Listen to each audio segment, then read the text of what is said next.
Welcome to CSE Guru. In this session, we will discuss the SJF scheduling algorithm with example.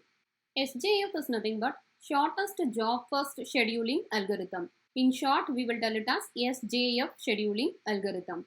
This SJF algorithm is based on CPU burst time.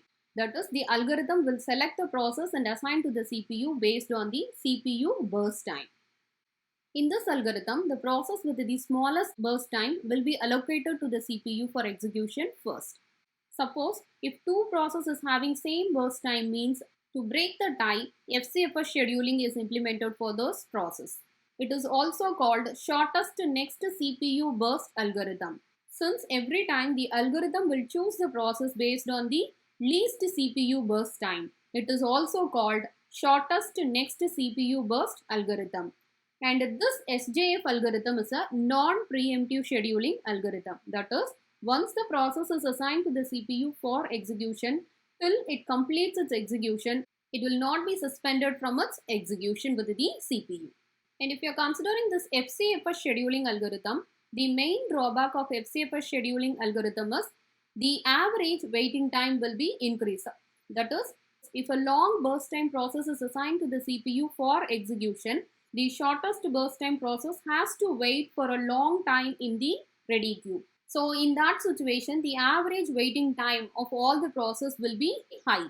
So to overcome this drawback, this SJF scheduling algorithm will be implemented. So the problem is, consider the following set of process that arrives at the time 0 milliseconds with the length of the CPU burst time given in milliseconds.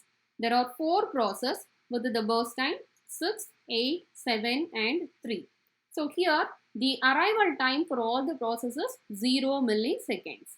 So since the arrival time for all the processes 0 milliseconds, all 4 processes will be available in the ready queue at the starting time itself. So based on SJF scheduling algorithm, the process which is having the least burst time, that will be chosen and assigned to the CPU for execution first. So here if you are considering the 4 processes, the process P4 with the least CPU burst time, that is 3 milliseconds, and the next process with the least burst time is process P1 with burst time 6, and the next process is process P3 with burst time 7, and the next process is process P2 with the burst time 8. So if you are considering these processes, the first process with the least burst time is process P4. So process P4 will be assigned to the CPU for execution first. To solve every scheduling algorithm, first we need to construct the Gantt chart. So the Gantt chart is nothing but a bar chart showing the starting time and the ending time of each process. So the starting time of the CPU is 0 milliseconds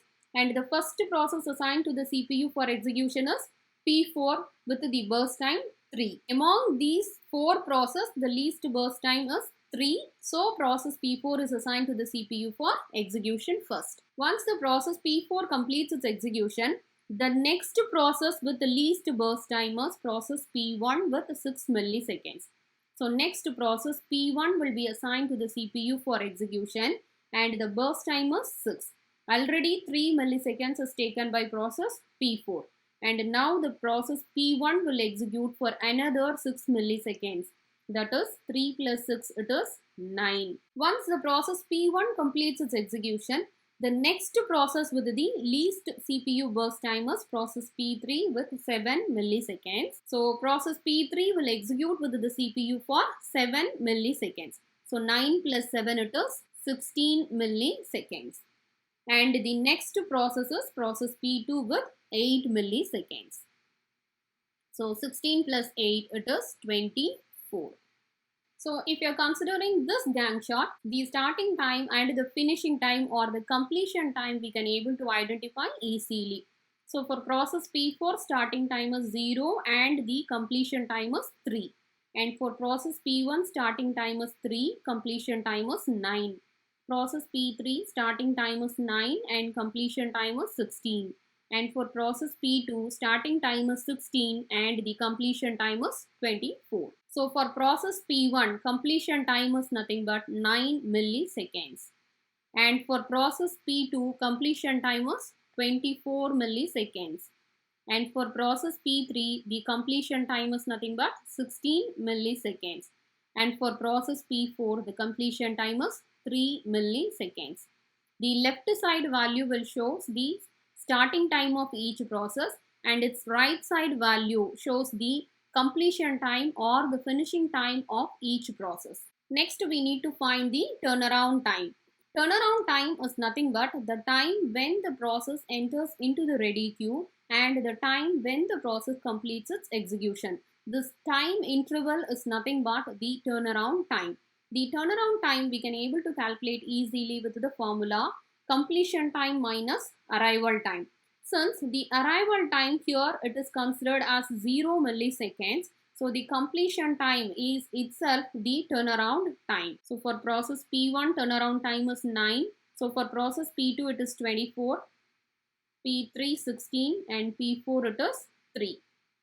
Next, we need to find the waiting time of each process. So the waiting time is nothing but when the process enters into the ready queue and when it is assigned to the CPU for execution. That is, how long the process waits in the ready queue until it is assigned to the CPU for execution. That is nothing but the waiting time. So the waiting time we can able to calculate with the formula turnaround time minus burst time. So turnaround time for process P1 is 9. Burst time is 6.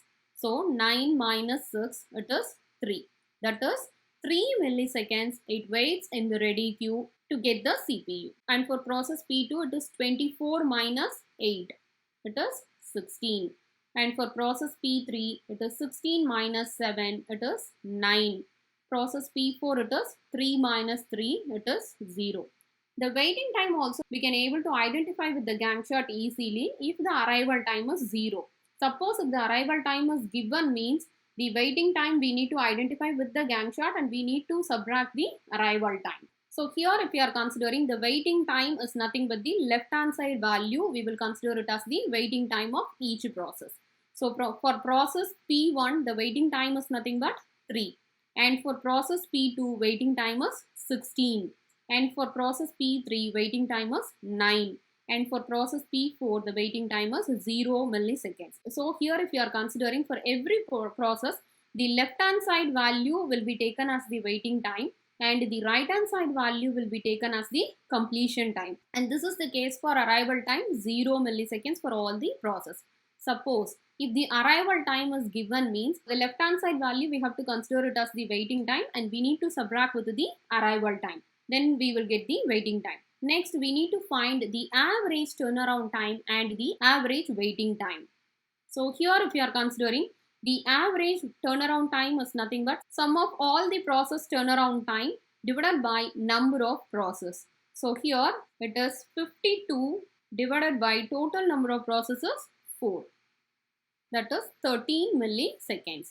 And the average waiting time is nothing but sum of the waiting time of all the process divided by number of process.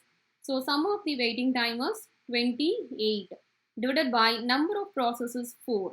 That is nothing but the average waiting time is 7 milliseconds. So in this way we need to solve the SJF scheduling algorithm. In the next session we will solve the SJF scheduling algorithm with the arrival time.